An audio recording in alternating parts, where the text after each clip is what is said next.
അയ്യോ ആദി വാ എടാ അവിടെ നിൽക്കാൻ ആദി. അച്ഛാ അവൻ സാരമില്ല രാജ, അവന്റെ ചേച്ചിയല്ലേ, അവളോടുള്ള സ്നേഹക്കൂടുതലാ അവന്റെ ഈ ദേഷ്യം. ചില കാര്യങ്ങൾ മനസ്സിലാക്കാനുള്ള പക്വത ഇനി അവന് വന്നിട്ടില്ല. വരും. സുമിത്രേ മോളെ, രണ്ടു കുടുംബങ്ങൾ ഒന്നാകുമ്പോൾ എല്ലാം ഒരുപോലാകണമെന്നില്ല. ജീവിതം നന്നാകാൻ വേണ്ടത് സൗകര്യങ്ങളുടെ ധാരാളിത്തമല്ല, മനപ്പൊരുത്തമാണ്, സ്നേഹമാണ്. ശ്രീനാഥിന്റെ വീട്ടിൽ അല്പം സൗകര്യക്കുറവുണ്ട്, അത്രേ ഉള്ളൂ. അച്ഛ, അമ്മൂന് അവിടെ ഒരു സൗകര്യമില്ലെന്ന് പറയുമ്പോ അവൾ പിന്നെ എങ്ങനെ അവിടെ ജീവിക്കൂ? ആദ്യം അവൾക്ക് ഇത്തിരി വിഷമം തോന്നും. പുതിയൊരു വീട്ടിലേക്ക് പോകുന്ന എല്ലാ പെൺകുട്ടികൾക്കും തോന്നുന്നതാണത്.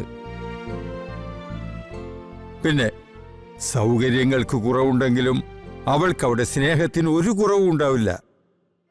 അവളെ സ്നേഹിക്കാൻ അറിയാവുന്ന ആൾക്കാരുടെ അടുത്തേക്കാണ് അവൾ പോയിരിക്കുന്നത്. അതിൽ നീ പേടിക്കണ്ട. അവളുടെ ജീവിതം തുടങ്ങുന്നതേ ഉള്ളൂ സുമിത്രേ. അതിനു മുൻപ് അത് തകർന്നുപോയി എന്ന് നീ മനസ്സിൽ വിധി എഴുതരുത്.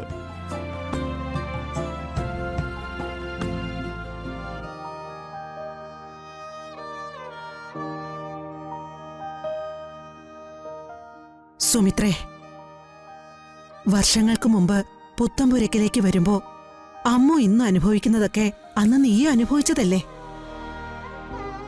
എന്നിട്ടും നീ പൊരുത്തപ്പെട്ടില്ലേ? അമ്മവും പൊരുത്തപ്പെടും. വിഷമിക്കാതെ.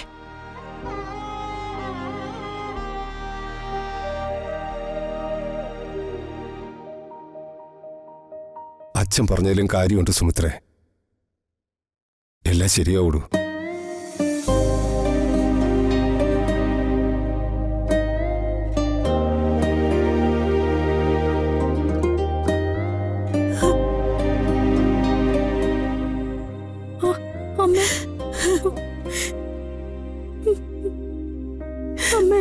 നമ്മുടെ അമ്മ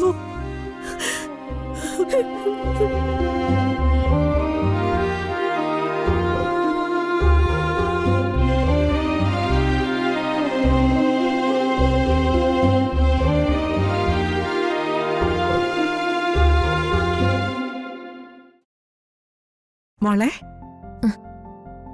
അത്താഴം കഴിക്കണ്ടേ? വാ. വിശപ്പ് തോന്നില്ല. അയ്യോ, അങ്ങനെ പറഞ്ഞു പറ്റില്ല. എന്തെങ്കിലും കുറച്ച് കഴിച്ചിട്ട് കിടക്കാം. വേണ്ട, എനിക്ക് നല്ല ക്ഷീണമുണ്ട്. ഒന്ന് കിടന്നാ മതി.